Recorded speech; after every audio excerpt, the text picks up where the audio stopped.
నమస్తే ప్రైమ్ నైన్కి స్వాగతం. దేశంలో రైతులకు కేంద్ర ప్రభుత్వం మరో కీలక గుడ్ న్యూస్ చెప్పేందుకు సిద్ధమవుతోందా? తక్కువ వడ్డీకే వ్యవసాయ రుణాలు అందించే కిసాన్ క్రెడిట్ కార్డ్ పథకాన్ని 2032 వరకు కొనసాగించేందుకు కేంద్రం కసరత్తు చేస్తోందా? అంతేకాదు, ఈ పథకం కింద అర్హులైన రైతులకు లభించే రుణ పరిమితి 5 లక్షల రూపాయల వరకు పెరగడంతో రైతులకు మరింత ఆర్థిక వెసులుబాటు లభించనుంది. అయితే ఇక్కడే ఓ కీలకమైన ట్విస్ట్ కూడా ఉంది. పథకాన్ని పొడిగిస్తూనే బ్యాంకులకు ప్రభుత్వం అందించే వడ్డీ రాయితీలో స్వల్ప మార్పులు తీసుకురావాలని కేంద్రం పరిశీలిస్తున్నట్లు సమాచారం. అసలు కిసాన్ క్రెడిట్ కార్డ్ అంటే ఏమిటి? 5 లక్షల రుణం అందరికీ వర్తిస్తుందా? వడ్డీ ఎంత? ఇక 7% వడ్డీ 4%కి ఎలా తగ్గుతుంది? 2032 వరకు పొడిగింపు ఖరారైందా? రైతులు తప్పకుండా తీసుకోవాల్సిన పూర్తి వివరాలు ఈ వీడియోలో చూద్దాం. ముందుగా కిసాన్ క్రెడిట్ కార్డ్ గురించి తెలుసుకుందాం. రైతులు తమ వ్యవసాయ అవసరాల కోసం ప్రతిసారి అధిక వడ్డీకి ప్రైవేటు వ్యక్తుల నుంచి అప్పులు తీసుకోవాల్సిన పరిస్థితి రాకుండా బ్యాంకింగ్ వ్యవస్థ ద్వారా సులభంగా రుణం అందించడమే కిసాన్ క్రెడిట్ కార్డ్ కేసీసీ ప్రధాన ఉద్దేశం. పంట సాగుకు అవసరమైన విత్తనాలు, ఎరువులు, పురుగు మందులు, వ్యవసాయ సంబంధిత ఖర్చుల కోసం రైతులకు అవసరమైన వర్కింగ్ క్యాపిటల్ను ఈ పథకం ద్వారా పొందే అవకాశం ఉంటుంది. అయితే కేసీసీ ఉందంటే ప్రతి రైతుకు ఆటోమేటిక్గా గరిష్ట రుణ పరిమితి మంజూరవుతుందని అర్థం కాదు. రైతు అర్హత, సాగు విస్తీర్ణం, పంటకు అవసరమైన రుణ పరిమాణం, బ్యాంకు నిబంధనల వంటి అంశాలను పరిశీలించిన తర్వాతే రుణం మంజూరవుతుంది. ఇప్పుడు రైతులకు అత్యంత ముఖ్యమైన అంశం రుణ పరిమితి. కిసాన్ క్రెడిట్ కార్డు కింద రుణ పరిమితిని 5 లక్షల రూపాయల వరకు పెంచినట్లు కథనంగా పేర్కొంటుంది. దీంతో అర్హత ఉన్న రైతులు గతంలో పోలిస్తే ఎక్కువ మొత్తంలో వ్యవసాయ రుణం పొందే అవకాశం ఏర్పడుతుంది. అయితే 5 లక్షల రూపాయలు అనేది గరిష్ట పరిమితి. ప్రతి కేసీసీ రైతుకు 5 లక్షల రూపాయలు తప్పనిసరిగా మంజూరవుతాయని భావించకూడదు. అయితే రుణం మంజూరు చేయాలనేది సంబంధిత బ్యాంకు రైతు అర్హతను పరిశీలించి నిర్ణయిస్తుంది. ఇక్కడే కిసాన్ క్రెడిట్ కార్డులో అసలు ప్రయోజనం కనిపిస్తుంది. కథనం ప్రకారం ప్రస్తుతం నిర్దిష్ట అర్హత కలిగిన స్వల్పకాలిక వ్యవసాయ రుణాలపై 7% వడ్డీ రేటు అమల్లో ఉంది. అయితే రుణాన్ని సకాలంలో తిరిగి చెల్లించే రైతులకు అదనపు వడ్డీ ప్రయోజనం లభిస్తుంది. సకాలంలో రీపేమెంట్ చేసే అర్హులైన రైతులకు 3% వరకు అదనపు వడ్డీ ప్రయోజనం అందుతుండటంతో ఎఫెక్టివ్ ఇంట్రెస్ట్ రేట్ 4% వరకు తగ్గే అవకాశం ఉంటుంది. అంటే ఇక్కడ రైతులు గుర్తుంచుకోవాల్సిన విషయం, 7% సాధారణ రేట్ అయితే 4% ప్రయోజనం సకాలంలో రుణం చెల్లించడం వంటి షరతులకు లోబడి ఉంటుంది. అసలు ఇప్పుడు తాజా పరిణామానికి వద్దాం. కిసాన్ క్రెడిట్ కార్డుకు సంబంధించిన వడ్డీ రాయితీ వ్యవస్థను 2031-32 ఆర్థిక సంవత్సరం వరకు కొనసాగించే అంశాన్ని కేంద్ర ప్రభుత్వం పరిశీలిస్తున్నట్లు కథనం చెప్తోంది.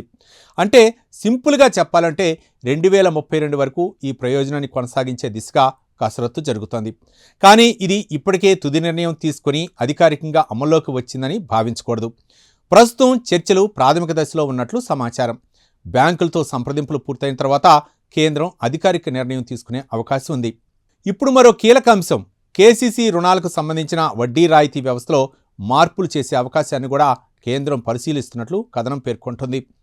ప్రభుత్వం బ్యాంకులకు అందిస్తున్న వడ్డీ రాయితీని 50 బేసిస్ పాయింట్స్ అంటే 0.50% పాయింట్ మేర తగ్గించే అంశంపై చర్చలు జరుగుతున్నట్లు సమాచారం. దీనికి ప్రధాన కారణంగా దేశంలో మారుతున్న వడ్డీ రేట్ల పరిస్థితిని పేర్కొంటున్నారు.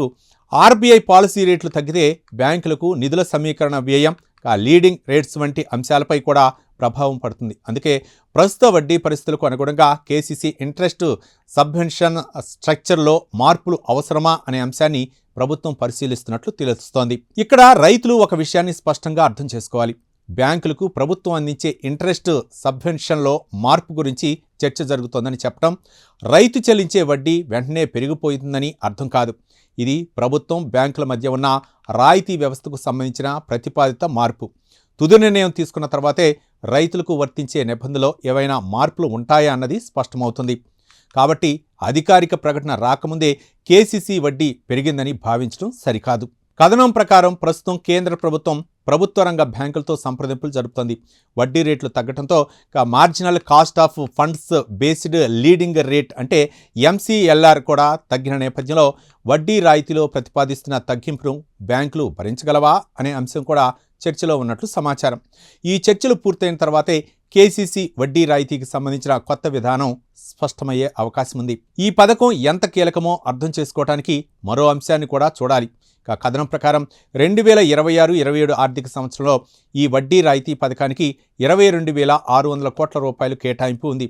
దీంతో రైతులకు ఇన్స్ట్రక్షనల్ క్రెడిట్ను అందుబాటులో ఉంచడం, తక్కువ వడ్డీతో వ్యవసాయ అవసరాలకు రుణాలు అందించడం ప్రభుత్వానికి ముఖ్యమైన అంశంగా కొనసాగుతున్నట్లు తెలుస్తోంది. భారతదేశంలో వ్యవసాయం చేసే రైతుకు పంట ప్రారంభించే ముందు నుంచే ఖర్చులు మొదలవుతాయి. విత్తనాలు కొనాలి, ఎరువులు కావాలి, పురుగు మందులు అవసరం, వ్యవసాయ కూలీల ఖర్చులు ఉంటాయి, నీటిపారుదల యంత్రాలు, ఇతర నిర్వహణ వ్యయాలు కూడా ఉంటాయి. పంట చేతికి వచ్చి ఆదాయం వచ్చే వరకు ఈ ఖర్చులను రైతే భరించాల్సి ఉంటుంది. ఇలాంటి సమయంలో అధిక వడ్డీతో అప్పు తీసుకుంటే రైతుపై ఆర్థిక భారం మరింత పెరుగుతుంది. అందుకే తక్కువ వడ్డీతో ఫార్మల్ బ్యాంకింగ్ సిస్టమ్ నుంచి అవసరమైన సమయంలో క్రెడిట్ అందించడం కిసాన్ క్రెడిట్ కార్డ్ ప్రధాన లక్ష్యాల్లో ఒకటి. ఇక్కడ చాలామంది రైతులకు వచ్చే సందేహం ఇదే. 5 లక్షల కేసీసీ లోన్ తీసుకుంటే మొత్తం 5 లక్షల పైన 4% వడ్డీ మాత్రమే ఉంటుందా? ఇలాంటి లెక్కను నేరుగా వేయటం సరికాదు. రుణ గరిష్ట పరిమితి, ఇంట్రెస్ట్ సబ్వెన్షన్కు అర్హమైన లోన్ అమౌంట్, రీపేమెంట్ పీరియడ్, ఇక ప్రాంప్ట్ రీపేమెంట్ బెనిఫిట్, బ్యాంకు నిబంధనల వంటి అంశాలు వేరువేరుగా ఉండొచ్చు.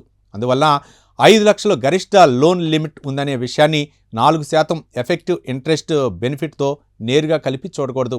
రైతులు తమ బ్యాంకులో సెక్షన్ టర్మ్స్, అలాగే applicable interest rate, repayment incentive వివరాలను తెలుసుకోవటం అవసరం.